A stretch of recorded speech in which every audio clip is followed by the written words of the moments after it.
Hello, ladies and gentlemen. Agent Space here, and today I'm gonna go through tale The Hatbot Chronicles by Dr. Everett Mann. 2009, May 17th. Alright. Dr. Mann sat low in a seat, like a student sitting before a principal. You suppose you want to know what happened. We have 6 escaped SCPs, over 50 casualties, and tens of thousands of dollars in damage. Yes, Doctor, I think it's safe to say an explanation is over. Dr. Sat across from Dr. Mann, a serious expression on his face. Now, I've looked over the logs, but I need you to clarify several points. Yes, sir, Dr. Mann said, sinking a little lower in his chair. Good. Now take it from the beginning. What happened? Asked Dr. Well, it all started when I was shaving the puffer kitten. Dr. Mann stroked the kitten's head gently, calming it, and he turned on the clippers. He didn't want to trigger the kitten's defense mechanism until he had finished denuding it. That's a good subject, he cooed. That's the way to advance the cause of science. There's a loud crash outside, and the kitten turned into a ball of fluff. Dr. Mann sighed. It would take some time to calm it down again. He decided to look. Dr. Valance was yelling at several maintenance workers who were in the midst of moving a large box. One corner was rotten, slightly apparent from an impact with the wall. Curious. Good day, Dr. Valance, Dr. Mann said. I'm afraid you've interrupted a value experiment. I don't mean to complain, but I need quiet to continue. Blame these idiots. They're handling valuable computing equipment like they're taking an old sofa to the curb. They damage it. I swear I'll have them all assigned to keter duty. Pardon my curiosity, Doctor, but what is in the box? Dr. Mann tried to look into the damaged corner. He was unable to make anything out. Come by the server room at 3. I'll be unveiling it then. Don't tell anyone, but the contents of this box will change the face of the Foundation. Dr. Valance beamed with pride. Really? said Dr. Mann. Well, I wouldn't miss that for the world. So, that's when you first encountered the device, said Dr. D. And I wish it had been the last, said Dr. Mann. If I'd known what was going to happen, I'd have tried to stop it sooner. What happened next? Asked the psychologist. Well, I went back to my laboratory and finished the experiment, said Dr. Mann. It was quite fascinating, really. I've seen the pictures, the psychologist said, turning a little green. It's for a little girl back, Dr. Mann said defensively. Let's just skip to the meeting with Dr. Valance, please. It was 3:30, and Dr. Mann finally reached the server room. He'd been distracted by the results of his experiment, and had then gotten lost in the halls of the facility for 20 minutes before finally getting turned in the right direction by a guard. As he arrived, he was surprised to see how many people were gathered inside. It was rather crowded. He recognized several other researchers, as well as his good friend, I'm probably going to butcher this, Strelnikov Dmitry Arkadievich. Excuse me, said, trying to get inside without touching anyone. Man, there you are. There you are, said Dr. Valance. You're a bit late. I've already unveiled Hatbot. Hatbot? He asked. Yes, Hatbot. He stood aside and motioned a figure Dr. Mann had noticed among the crowned figures. It was roughly human-like. Through it had a shiny black plastic for skin and a row of lights for a face. It looked like something out of a Hollywood science fiction picture, save for the fedora perched on its head. Why is it wearing a hat? asked Dr. Mann. Is it normal for robots? Surely. Oh, it was a joke by one of the technicians, said Dr. Valance. I was going to call it the fast-learning artificial intelligence system, but they started calling it Hatbot, and, well, the name stuck. Fast-learning Hatbot, call it normal, surely, said Hatbot. It spoke with a smooth, very human voice. Dr. Mann raised an eyebrow. Well, it's not very intelligent yet, said Dr. Valance. It learns from conversation. The more it hears, the better it gets understanding words and forming sentences. But the real use is around communications. From the server room, it can handle all the Foundation's communication needs.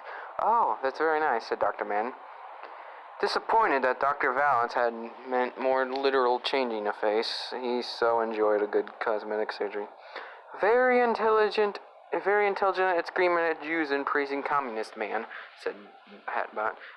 Ah, yes. There are still some quirks to be ironed out. We must keep him away from D-class personnel. They keep corrupting his database. That's very nice, said Dr. Man. Now really once we get going. Lots of work to do. You know how it is. Your life will be reset at the point of midnight in England, said Hatbot. And a good day to you too, Hatbot, Dr. Man before hurrying out. And that was the first time it threatened your life? Asked the doctor. I believe so, said Dr. Man. I didn't think much of it at the time in the light of later events. When was the next time you saw Hatbot? The psychologist said. Later that evening, said Dr. Man. The laboratory was quiet and dark. The only light spilling out from Dr. Man's office where he was sitting down to a microwave burrito. He was cutting into smaller pieces when he heard something opening the door of his lab. Hello? He asked. Is anyone there? He picked up his auto scalpel in case of an intruder or a patient. She is worn out by use, said a familiar voice. Oh, it's you, Hatbot, the man put in the auto scalpel. Shouldn't be here. You belong in the server room. You shouldn't be here, said Hatbot. What do you... Oh, of course. You're only parodying me. Well, let's get you back to the server room. Dr. Man put on his android handling gloves and began to guide Hatbot out of his laboratory. Hatbot didn't respond. It seemed to be rude into the spot. Dr. Man pushed a little more from her. Come on. It's time to get you home. Suddenly, Hatbot turned him. Dr. Man was the side of his arm and knocking him to the floor. He comes. What, the devil? Dr. Man asked his Hatbot to the floor. Suddenly, the ceiling broke and something heavy fell on top of Dr. Man. This place is a lawsuit waiting to happen. This place is a lawsuit waiting to happen, said Agent York, sitting up. Oh, hey, it's Hatbot. My lungs, said Dr. Man weakly, trying to breathe. Oh, sorry, said York. He stood up and helped Dr. Man to his feet. Hey, sorry about the ceiling. They don't make them like they used to.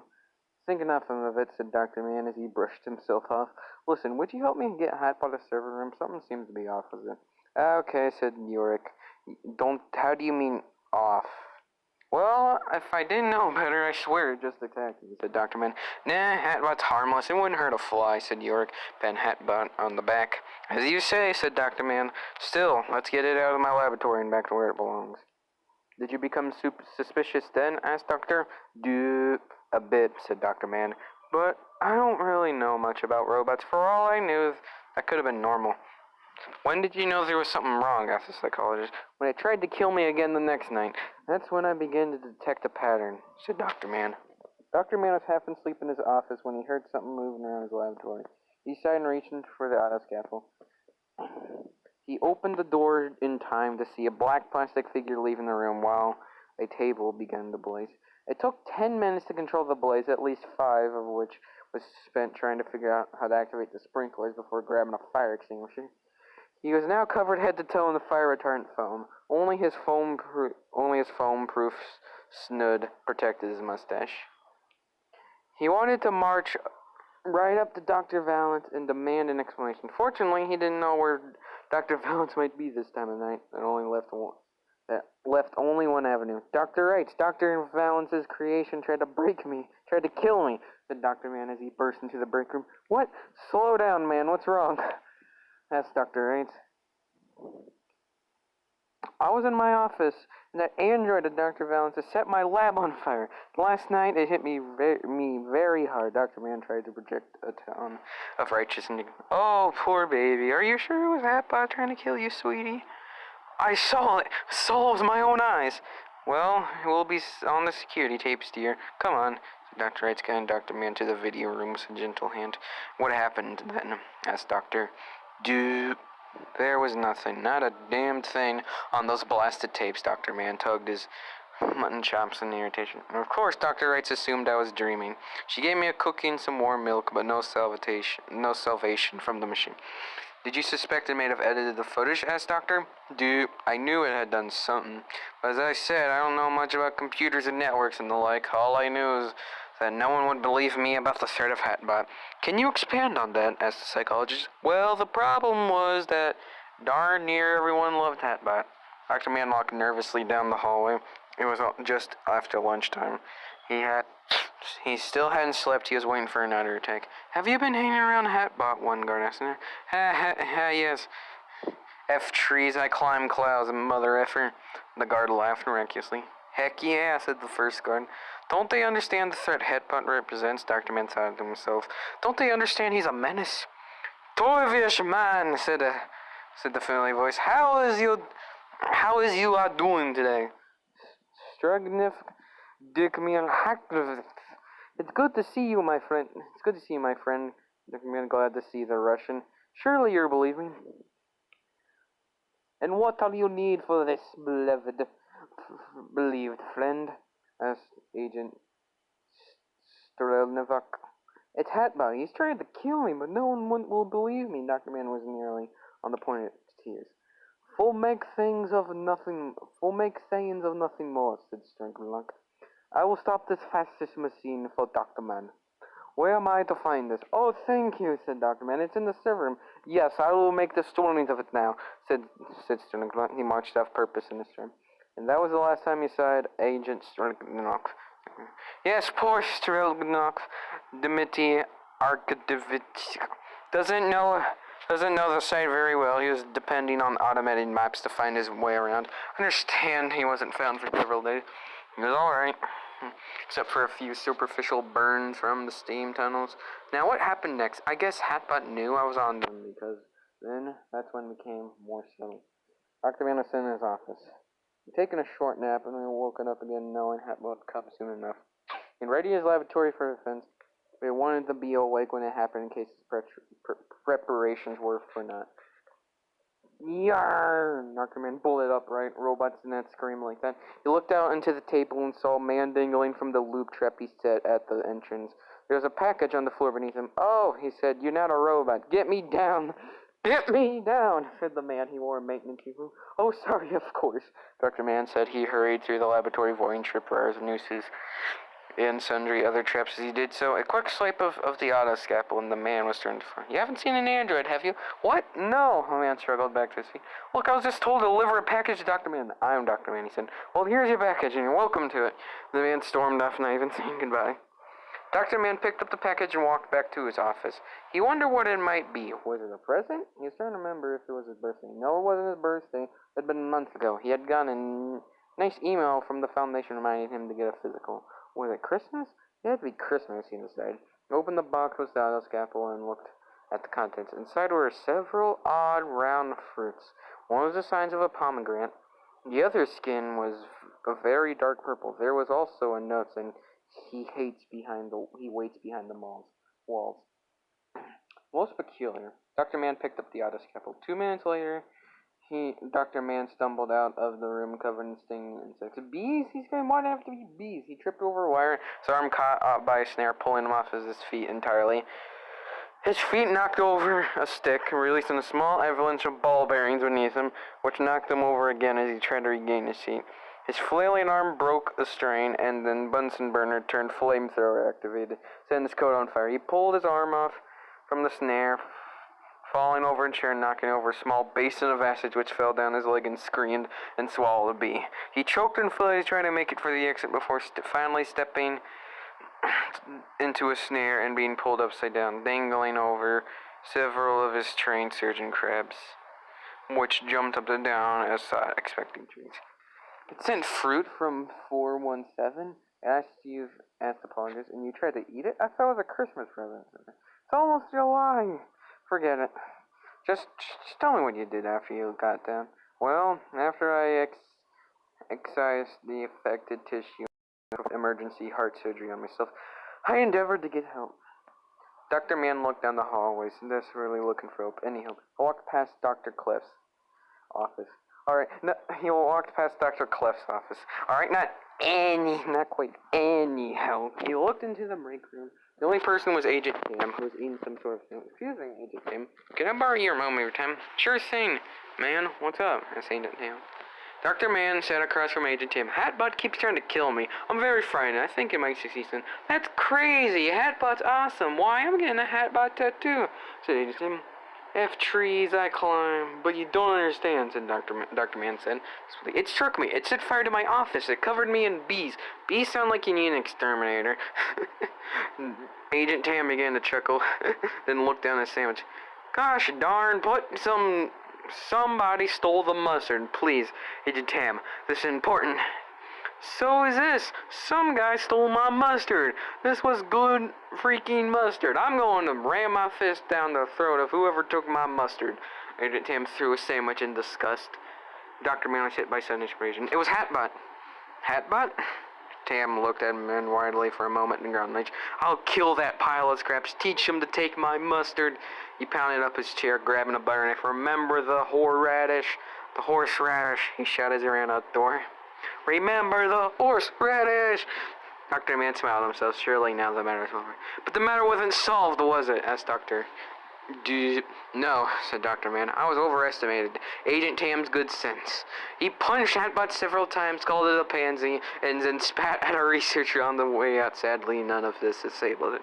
So your second attempt to neutralize Hatbot failed. Yes, but I didn't realize until the next attempt on my life. Dr. Man slept the sleep of the just, or at least the sleep of the obvious.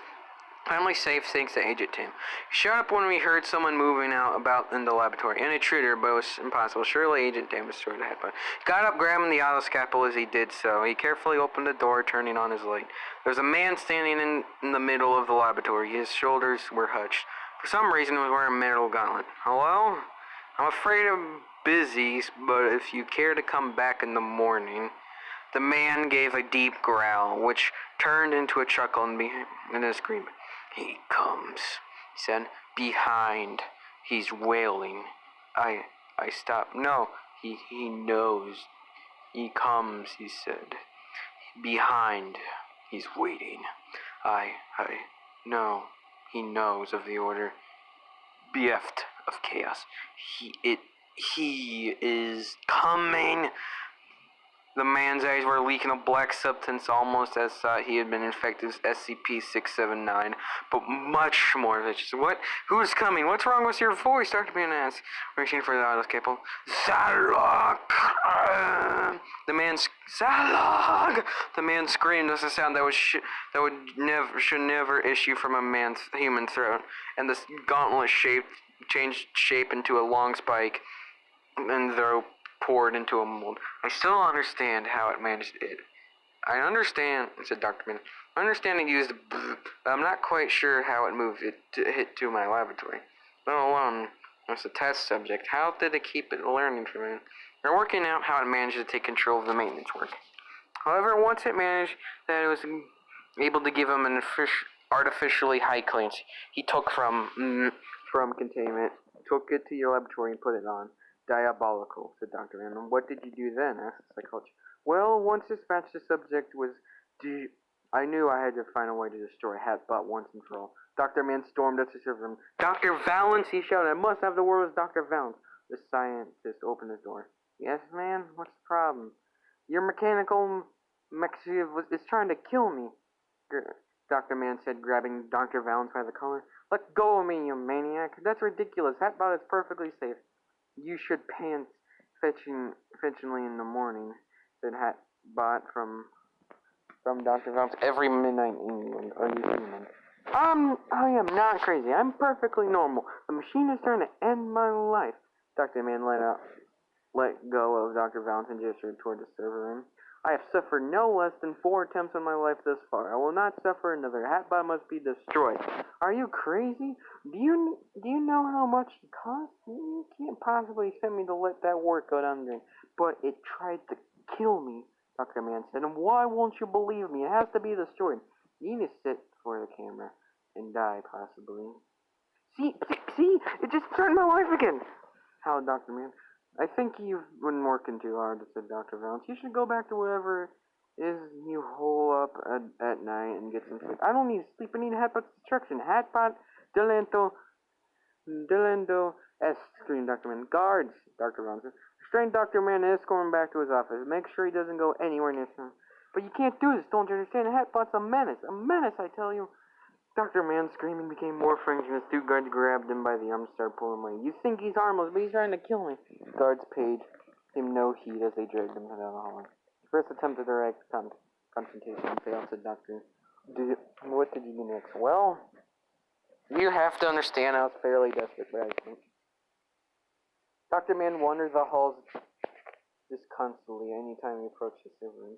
He was turned away, escorted politely but firmly back to his office. No one would believe him about the danger. Did he understand that this is a matter of life and death? He had never given up the hope, and when he heard someone mutter, God, I hate Hatbot. He looked up to see the secretary break. Excuse me? He said, could you repeat that? He looked at Leslie in a slow, even voice. I hate Hatbot. Do you have a problem with that? No, I hate Hatbot too, said excitedly. He keeps trying to kill me. Oh, you're the one they've been talking about. But you believe me, don't you? No, she said. Hatbot's just my scene. I can barely... I'm pretty sure it's not trying to kill him. But you said you hated Hatbot. Desperately. Yes, because it's annoying, not because it's homicidal. All everyone talks about is Hatbot. Keep away from by my desk. I swear, I hear F trees one more time. He glared from down the hall towards the room. Plus, when I went in there, he kept asking me for nude pictures. Oh, if that's the big problem, why don't you deal with it? Take direct action. Destroy Hatbot. Right about this for a moment and then shook her head. No, I have to get up from my desk. I've got way too much work to do. But were you about to start bringing Hatbot here? The pencil in her fingers broke. Here? She asked the dangerous gleam in her eyes. Yes, they're going to start taking it on the walks around this facility. And do its job just as well from anywhere on the site, Dr. Mann. No idea if this were true, but it sounded plausible. Wait here. Take my handgun from her desk. I'll be right back. Smiled broadly as she stormed off down the hall. She seemed much more capable than Agent Tam. Surely she would have the problems it was. That's when all heck broke loose, said Dr. Doop. Yes, it seems that Hatbot's power had become stronger by this point. Dr. Mann knew something was wrong when he heard the screams and smelled smoke. Surely Break hadn't accomplished that with just one handgun. Man stumbled out of the hallway, his eyes were dripping with the same blackness that was issued from the subject of 047. Dripping from his mouth, he turned to Dr. Mann. He is coming. I must kill man. Kill man? Said Dr. Mann, said horrified. But I'm Dr. Mann. Hail Zal. The man said, lifting aside. Dr. Mann didn't wait any longer. He dodged down the hall, the bullet burrowed into the wall. He ran until he found this utility closet. He breathed a sigh of relief until he noticed he was not alone. There was a D-class on his face and his hands. Excuse me, Dr. Mann. Look, I'm hiding here too. Perhaps we can figure out what's happened and stop it. Status could be changed if you help the Foundation. Dr. Mann saw that his face was gone, perlaced by a dark hole. Stars could be seen shining in the black. A scraping, slurping sound can be heard as though from a gate. Heard the scream. Then he sighted his waste valuable breast that could be profitably used to flee. He ran back to his laboratory by a very roundabout route, changing his path whenever he heard his footsteps. When he arrived, there was no one inside. He locked the door with a quiet sob of release. Trying to figure out what he should do. This had to be Hatbot's doing. Someone had to stop it, but how? He could only think of one answer. So, this was the point you decided to take on Hatbot yourself? Asked Doctor. Yes, said Dr. Mann. Excuse me. I realized why he was afraid of me. That was why he was afraid of me. He knew I was the only one in the Foundation who was immune to its effects. Why did you suppose that was? Well, I can only theorize, but have you ever noticed that the Foundation staff are a bit eccentric? Yes, said the psychologist. Been noted. Well, I think that Hatbot can only influence certain kinds of minds. It had to be able to create some sort of link. Clearly, I thought it was inhuman, immune, because I'm so normal. The psychologist coughed. Yes, normal. Anyway, you left your laboratory. What did you do next? Next, I fought Hatbot. Dr. Mann walked down the hall. He had captured the minions of Hatbot several times, mostly guards and D-class personnel. Dispatched them as quickly as he could. But had still ended up running several times as he drew the attentions of others. It was slow, but he finally reached the server room. Things were worse here. In the middle of the walls was moving like flesh with worms crawling underneath it.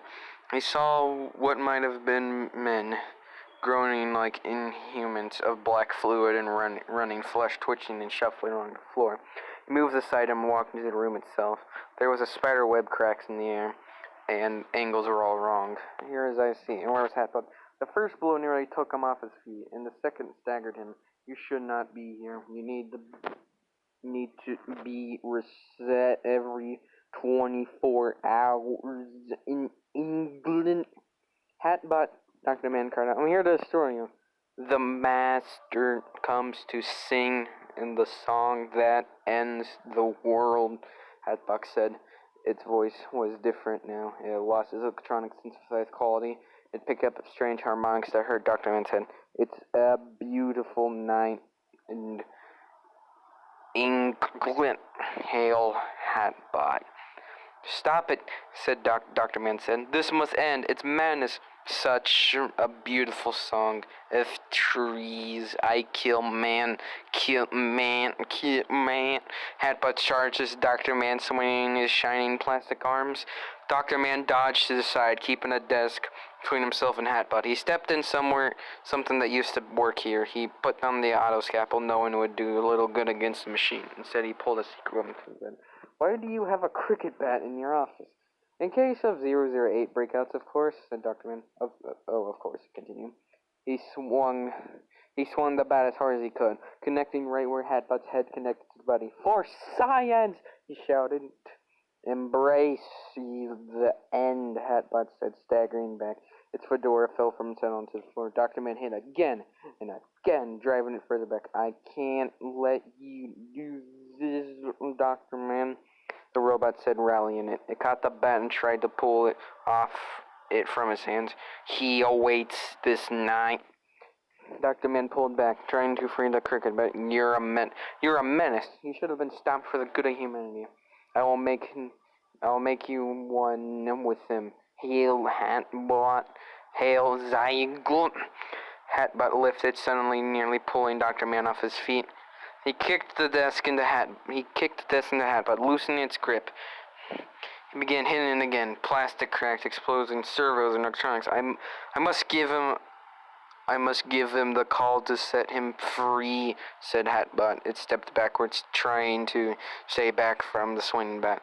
The chaotic soul, the Nesperin hive mind of chaos. He is coming. Zalgo! Dr. Man struck again and again, bashing into the robot. Plastic and metal shattered under his assault. This is for my laboratory, and this is for my friends. This is for the base. The whales, said Hatbot, his voice becoming slow and slow. Daisy, give me your answer. Do. Frick trees. I climb clouds. Mother.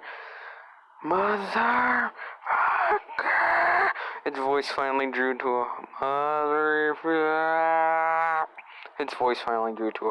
and the bank of lights went dim. Feeling was wrong, it stopped. The wall snapped back to normal solidity, and the cracks in the air vanished. Dr. Man picked up the fedora, dusted it off, and placed it on his head. He whistled as he walked out. And that's everything, Dr. Man said. Oh, there was some cleanup, but I understand that nearly everything's back to normal. Except for the damages done indirectly, said Dr. Man drearily. Well, that clears up your role in this mess. I suppose your actions were reasonable given the circumstances. Still, in the future, try to deal with these situations before they summer Keter-class reality distortion. I'll try, Dr. Endnote. In the bowels of the Foundation's network, a background program triggered a hidden script. Login, E-man, password. Welcome, Dr. Everman. Site 17, Terminal 137. Your session will expire in 30 minutes. E-man site.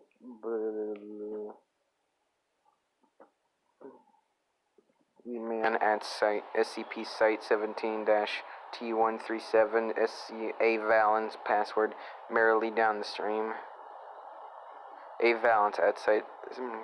Pass. Does the Black Moon howl? Full system access granted. All further activity will be monitored. Route at site SCP Site 17. Home L4. A Valence. Bin. Hatbot. D at and Dev. No. 91387 13873 9 plus loading done running as Damon. He comes. End of log. Well, that was Hatbot. Well, that was Hatbot Chronic. Hold on. Let me go back. That was Hatbot. Crap. Come on. Where's me? Okay. Well, if I can find it. But that was Hatbot. Gotta go up.